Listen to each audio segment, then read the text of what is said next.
ಜಂಗಮಕೋಟೆ ಹೋಬಳಿ KIADB ಜಮೀನುಗಳ ರೈತಪರ ಹೋರಾಟಕ್ಕೆ ಮುಂದಾದ ಅನೇಕ ಸಂಘಟನೆಗಳು 233 ಎಕರೆ ಕೈಗಾರಿಕಾ ಪ್ರದೇಶದ ಅಂತಿಮ ಅಧಿಸೂಚನೆಯಂತೆ ದರಪಟ್ಟಿ ನಿಗದಿಪಡಿಸಲು ಹಾಗೂ ರೈತ ಸಮಸ್ಯೆಗಳ ಪರಿಹಾರಕ್ಕಾಗಿ ಜಿಲ್ಲಾಧಿಕಾರಿಗಳ ಕಚೇರಿ ಮುಂದೆ ಅನಿರ್ದಿಷ್ಟಾವಧಿ ಧರಣಿ.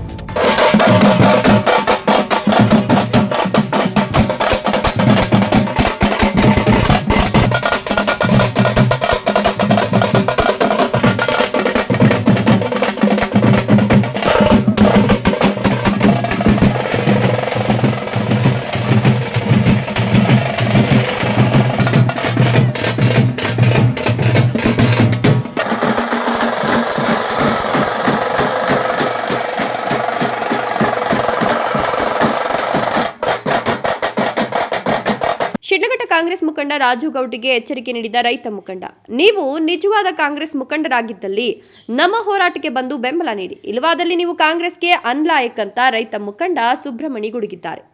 ಸರ್ಕಾರ ಈಗಾಗಲೇ 592 ಎಕರೆ ನೀರಾವರಿ ಜಮೀನು ಕೈಬಿಟ್ಟಿದೆ. ಸರ್ಕಾರದ ಜಮೀನು 1500ಕ್ಕೂ ಹೆಚ್ಚು ಇದೆ. ಈಗ ಅವರಿಗೆ ಬೇಕಿರೋದು 500 ಎಕರೆ. ರೈತರಿಂದ ಖರೀದಿಗೆ ಮುಂದಾಗಿದ್ದಾರೆ. ಕೈಗಾರಿಕೆ ಬಂದಿದ್ದಲ್ಲಿ ನಮ್ಮ ಭಾಗದ ಯುವಕರಿಗೆ ಕೆಲಸ ಸಿಗ್ತದೆ, ಅಭಿವೃದ್ಧಿ ಆಗ್ತದೆ ಅಂದ್ರು. ಎರಡನೇ ಧರಣಿ ಮಾಡ್ತಾ ಇದೀವಿ. ಬಹಳ ಜನ ಬೆಂಬಲ ಇದೆ ನಮ್ಗೂನು. ನೆನ್ನೆ ಬಂದ್ರು ಮತ್ತೆ ರೈತರೆಲ್ಲ ಕೆಲಸ ಮಾಡ್ಬೇಕು. ಈಗ ಅಲ್ಲಿ ನಮ್ಗೆ ಕೊಡಬಾರ್ದು ಅಂತ ಹೇಳ್ತಾ ಇದಾರೆ. ಈಗ 491 ಎಕರೆ ನೀರಾವರಿ ಬಿಟ್ಟಿದ್ದಾರೆ. ಈಗ ಉಳಿಕೆ ಪ್ರದೇಶ ಆದಷ್ಟು ಬೇಗ ಮಾಡಿಸಿ. 2791 ಎಕರೆ ಸರ್ಕಾರಕ್ಕೆ ಬರ್ತದೆ. ಇನ್ನು 500 ಎಕರೆ ರೈತರದಿರುತ್ತೆ ಅಷ್ಟು. ಇನ್ನ ಮಿಕ್ಕಿದಿನ್ ಯಾವ್ದಿರಲ್ಲ. ಆದಷ್ಟು ಬೇಗ ಮಾಡಿರೋದು. ಇದು ರಾಜ್ಯಕ್ಕೆ ಕುಮ್ಮಕ್ಕಿದೆ. ಕಾಂಗ್ರೆಸ್ ಅವರೇ, ಸಿದ್ದರಾಮಯ್ಯನವರು ಮತ್ತೆ KH ಮುನಿಯಪ್ಪನವರು, MC ಸುಧಾಕರ್ ಸಾಹೇಬ್ ಜಮಕೋಟ್ ಕಾಸು ಬಂದಾಗ ಇದೇ ಕಾಂಗ್ರೆಸ್ ನಾಯಕರು ಅಲ್ಲಿದ್ದಾರಲ್ಲ. ಈಗ ಅಲ್ಲಿ ಅವರೇ ಚಪ್ಪಾಳು ತಟ್ಟಿದ್ರು. ಕೈಗಾರಿಕಾ ಪ್ರದೇಶ ಚಪ್ಪಾಳು ತಟ್ಟಿದ್ದವರು ನಮ್ ಜೊತೆಗಿದ್ರು. ಅದಾವಾಗ ತಟ್ಟಿದ್ ಇವಾಗ ಮಾತ್ರ ಬೇಡ ಅಂತ ಹೇಳೋದು. ಯಾಕಂದ್ರೆ ಈಗ ರಾಜಕೀಯ ದೇಶ ಅಂತ ನಮ್ಮ ಡಿಸ್ಟಿಕ್ ಅಲ್ಲಿ ಆಗಿದೆ. ಈಗ ಅವನ್ನ ಸೇರಲಿ ಇವ್ನ ಸೇರಲಿ ಅಂತ ಹೇಳ್ಬಿಟ್ಟು ರಾಜಕೀಯ ದೇಶ ಮಾಡ್ಬಿಟ್ಟು ರಾಜಗೌಡ ಕಾಸು ಕೊಟ್ಟು ಮಾಡ್ತಾ ಇರ್ಬೋದು. ನಮ್ಮ ಮನ್ಸಿಗೆ ಆಗ್ತದೆ. ಕೊಟ್ಟರು ಅವರೇ ಕೊಟ್ಟರು. ರಾಜಗೌಡ ಕಾಸು ಕೊಟ್ಟರು. ರಾಜಗೌಡ್ರಿಗೆ ಇದಿಗೆ ಪ್ರತಿಷ್ಠೆ. ಇವಾಗ ಪ್ರತಿಷ್ಠೆ ಅಂದ್ರೆ ನಿಮ್ಗೆ ಗೊತ್ತಿರ್ಬೇಕು. ನಾವು ಟಿವಿಗೆ ನಾವೆಲ್ಲ ಹೇಳ್ಬಾರ್ದು. ಒಂದು ಸಚಿವರ ಮೇಲೆ ಇರ್ಬೋದು, ಇಲ್ಲ ಸರ್ಕಾರ ಮೇಲೆ ಇರ್ಬೋದು, ದೇಶ ಇರ್ಬೋದು. ಆ ದೇಶ ಸಾಧಕ ಆದ್ರೂ ರಾಜಗೌಡರು ಮಾಡ್ತಾ ಇರ್ಬೋದು ಅಂತ ನಮ್ಮ ಮನ್ಸಿಗೆ ಆಗ್ತದೆ. ಕಾಂಗ್ರೆಸ್ ಪರವಾಗಿ ಏನಾದ್ರು ಇದ್ದಿದ್ರೆ ಇಷ್ಟೊಳಗಾಗಿರೋರು ಈ ಸ್ಟೇಜ್ ಹತ್ರ ಬಂದು ನಮ್ ಜೊತೆ ಕೈ ಜೋಡಿಸ್ಬೇಕಾಗಿತ್ತು. ಬರಲ್ಲ ಅಂದ್ರೆ ವಿರೋಧ ಪಕ್ಷ ಅಂತ ಅರ್ಥ ಅಷ್ಟೇ. ಅವ್ರ ಅನ್ಲಾಯಕ್, ಕಾಂಗ್ರೆಸ್ ಅಭ್ಯರ್ಥಿ ಅನ್ಲಾಯಕ್ ಅಂತ ಹೇಳ್ತೀವಿ ನಾವು. ಭಕ್ತರಹಳ್ಳಿ ಪ್ರತೀಶ್ ಮಾತನಾಡಿ, ಯಲವಳ್ಳಿ ರಮೇಶ್ ಅವರೇ, ನಿಮಗೆ ಮಾಹಿತಿ ಕೊರತೆ ಇದೆ.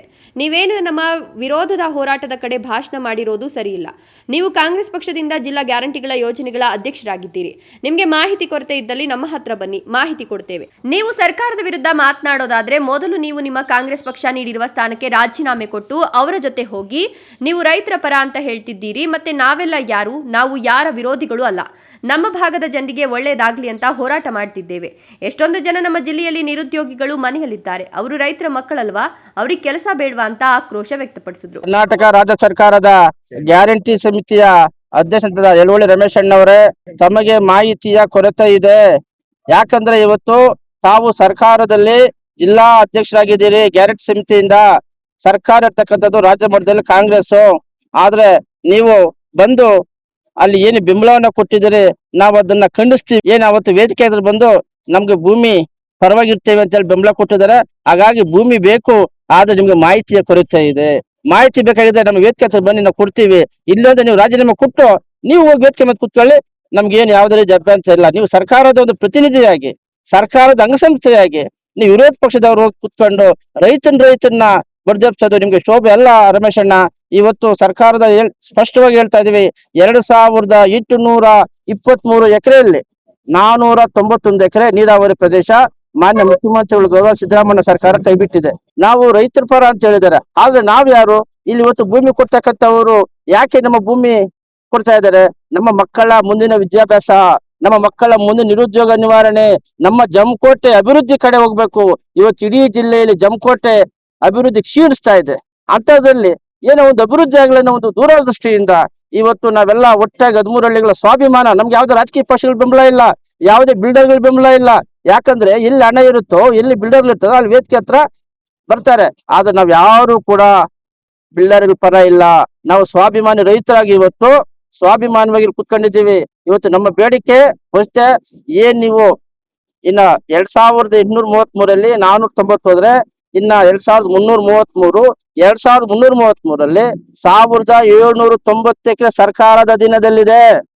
ಇನ್ನು ಉಳಿಕೆ ರೈತರದ್ದು 535 ಎಕರೆ ಬಹುಪಾಲು ಸಂಖ್ಯೆಯಲ್ಲಿ ಕೊಡೋದು ಸಿದ್ಧರಿದ್ದೇವೆ. ತಾವು ತಗೊಂಡಂಗಿದ್ರೆ ಬೇಗ ತಗೊಂಡು ದರ ನಿಗದಿ ಮಾಡಿ ನಮ್ಮ ಒತ್ತಾಯ. ಮತ್ತೆ ನಮ್ಮ ಏನು HNV ಕೇಸಲ್ಲಿ 3 ಲಕ್ಷ ಶುದ್ಧೀಕರಣ ಮಾಡಬೇಕು. ಹಾಗಾಗಿ ಮತ್ತೊಮ್ಮೆ ತಮಗೆ ಮಾಹಿತಿಯ ಕೊರತೆ ಇದ್ರೆ ವೇದಿಕೆಗೆ ಬನ್ನಿ, ನಾವು ಸ್ಪಷ್ಟವಾಗಿ ಮಾಹಿತಿ ಕೊಡ್ತೀವಿ. ಈ ಧರಣಿಗೆ ಬೆಂಬಲ ನೀಡುತ್ತಿರುವ ರೈತ ಪರ, ಕನ್ನಡ ಪರ, ದಲಿತ ಪರ ಸಂಘಟನೆಗಳ ಬೆಂಬಲದಿಂದ ಇಂದು 3ನೇ ದಿನ ಧರಣಿ ನಡೀತಿದೆ ಅಂತ ಹೇಳಿದ್ರು. ರಾಜ್ಯ ಸಂಚಾಲಕರು, ದಲಿತ ಸಂಘರ್ಷ ಸಮಿತಿ ಭೀಮಾ ಮಾರ್ಗದಿಂದ ಇವತ್ತು ರೈತರ ಪರವಾಗಿ ಏನು ಶಿಲ್ಘಟ್ಟ ತಾಲೂಕಲ್ಲಿ ರೈತರ ಪರವಾಗಿ ನಾವು ಬಂದಿದ್ದೀವಿ. ಇದು 2ನೇ ದಿನ ಹೋರಾಟ. ಇದು ಆಗಿಲ್ಲ ಅಂದ್ರೆ ವಿಧಾನಸೌಧ ಮುಂದೆ CM ಮನೆ ಮುಂದೆನೆ ಕುಂತ್ಕೊಂಡು ಹೋರಾಟ ಮಾಡಕ್ಕೆ ನಾವು ರೆಡಿ ಆಗಿದ್ದೀವಿ. ಯಾಕಂದ್ರೆ ಶಿಲ್ಘಟ್ಟದಲ್ಲಿ ಸುಮಾರು ಜನ ಬಡವರಿದ್ದಾರೆ. ಇವತ್ತು 2000 ಅಡಿ ಬೋರ್ಗಳು ಹಾಕಿ ನೀರು ಸಿಗ್ತಾ ಇಲ್ಲ. ಅವರು ಎಂಟಿ ತಾಳಿಗಳನ್ನ ಕುದುವಿಕ್ಕಿ ಬೋರ್ಗಳು ಹಾಕಿ ನೀರು ಸಿಗ್ದಿರ ಸಾಲಗಳು ಮಾಡಿ ಸತ್ತಿರೋರು ಇದ್ದಾರೆ. ಅದರಿಂದ ಇವತ್ತು ಏನು KVD ಜಮೀನು ಇವತ್ತು 1136 ಎಕರೆ ಸರ್ಕಾರಿ ಭೂಮಿನೇ ಐತೆ. ಆಮೇಲೆ ಉಳಿಯೋ ಜಮೀನವ್ರಿಗೆ ಅವ್ರಿಗೂ 400 ಚಿಲ್ಲರೆ ಜಮೀನ್ ಬಿಟ್ಟವ್ರೆ. ಇವಾಗ ಅವ್ರು ತಗೊಂಡಿರೋದು 535 ಎಕರೆ ಏನೋ ತಗೊಂಡಿದ್ದಾರೆ. ಅದನ್ನ ಶಿಲ್ಘಟ್ಟ ತಾಲೂಕಲ್ಲಿ ಒಂದು ಕಂಪ್ನಿಗಳಾದ್ರೆ ಒಂದು ಮನೆಗೆ 2 ಕೆಲಸ ಕೊಡ್ಬೇಕಂತ. ಯಾಕಂದ್ರೆ ಓದಿರೋರು ಚೆನ್ನಾಗಿದ್ದಾರೆ ಶಿಲ್ಘಟ್ಟದಲ್ಲಿ, ಅಂತವ್ರಿಗೆ ಕೆಲಸಗಳು ಸುಮಾರು ಹೆಚ್ಚಿನ ಅದೊಂದು ಪಟ್ಟಿ ತಕೊಂಡು ಸರ್ಕಾರ ಏನಿವತ್ತು ಸಿದ್ದರಾಮಯ್ಯವರು ಏನ್ ತೀರ್ಮಾನ ತಕೊಂಡವ್ರು ಅದರ ಬದ್ಧವಾಗಿ ನಾವು ನಡ್ಕೊಂತೀರಿ.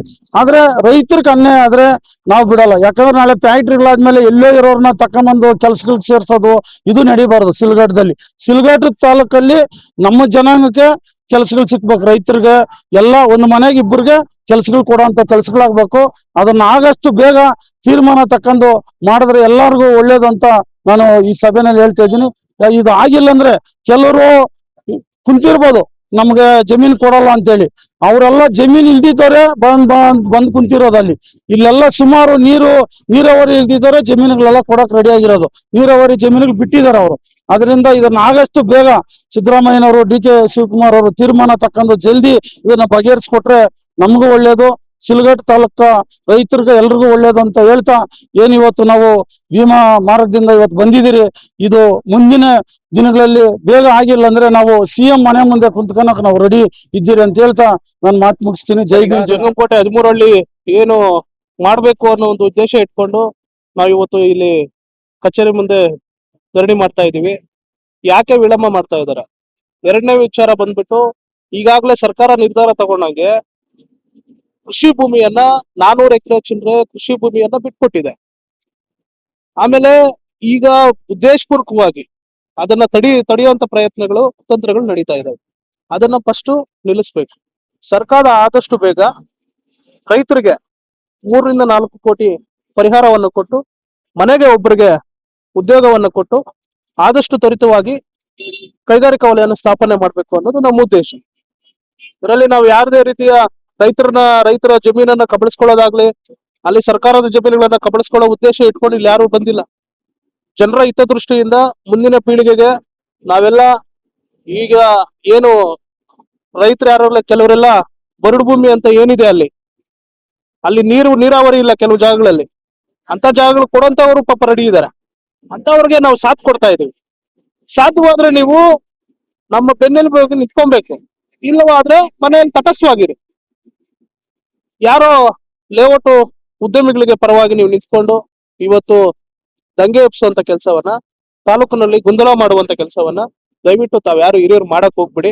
ಯಾಕಂತಂದ್ರೆ ಇದು ಮುಂದಿನ ಭವಿಷ್ಯ, ಮುಂದಿನ ಸುಮಾರು ಜನ ಕುಟುಂಬಗಳ ಭವಿಷ್ಯ ಇದಾಗಿದೆ. ಈಗಾಗಲೇ ನಮ್ಮ ತಾಲೂಕಲ್ಲಿ ಯಾವುದೇ ಕೈಗಾರಿಕಾ ವಲಯಗಳು ಸ್ಥಾಪನೆ ಆಗಿಲ್ಲ. 1ನೇ ಸಾರಿ ನಮ್ಮ ಭಾಗದಲ್ಲಿ ಬರ್ತಾ ಇದೆ. ಇವ್ರು ಹೇಳ್ತಾರೆ ಬೇರೆ ಕಡೆ ಮಾಡ್ಬೋದಲ್ಲ ಅಂತ. ಬೇರೆ ಕಡೆ ಮಾಡಿದ್ರೆ ಅಲ್ಲಿ ರೈತರು ಯಾರು ಇಲ್ವಾ? ಹಾಗಾದ್ರೆ ಅಲ್ಲಿರೋ ರೈತರು ಯಾರಿಗೂ ಕಣ್ ಕಾಣಿಸಲ್ಲ. ಈಗ ಈ ಮುಂಚೆ ಯಾರೆಲ್ಲ ಲೇಔಟ್ಗಳು ಮಾಡ್ತಾ ಇದ್ರು ಇವಾಗ ಇರುವಂತ ರೈತರು ಯಾರು ಹೋರಾಟಕ್ಕೆ ಯಾಕೆ ಇಳಿಲಿಲ್ಲ? ಆವಾಗ ಇಲ್ದಿರುವಂತ ಪ್ರತಿಷ್ಠೆಗಳು ಈಗ ಯಾಕೆ ಬಂದಿದೆ? ದಯವಿಟ್ಟು ಇದನ್ನ ಇಲ್ಲಿಗೆ ಸ್ಟಾಪ್ ಮಾಡಿ ಆದಷ್ಟು ತ್ವರಿತ ಗತಿಯಲ್ಲಿ ಕಾರ್ಖಾನೆ ವಲಯವನ್ನ ಸ್ಥಾಪನೆ ಮಾಡ್ಬೇಕು ಅಂತೇಳಿ ನಮ್ಮ ಬೈಕ್. ನನ್ನ ಹೆಸರು ವಿಶ್ವನಾಥ್ ಅಂತ. ನಾನು KPCC ಮಾಧ್ಯಮ ವಕ್ತಾರನ ಕೆಲಸ ಮಾಡ್ತಿದ್ದೇನೆ. ಹಾಗೂ ತಾಲೂಕಿನ ದಲಿತ ಸಂಘದಲ್ಲೂ ಸಹಿತ ನಾನು ಕೆಲಸ ಮಾಡ್ತಿದ್ದೇನೆ.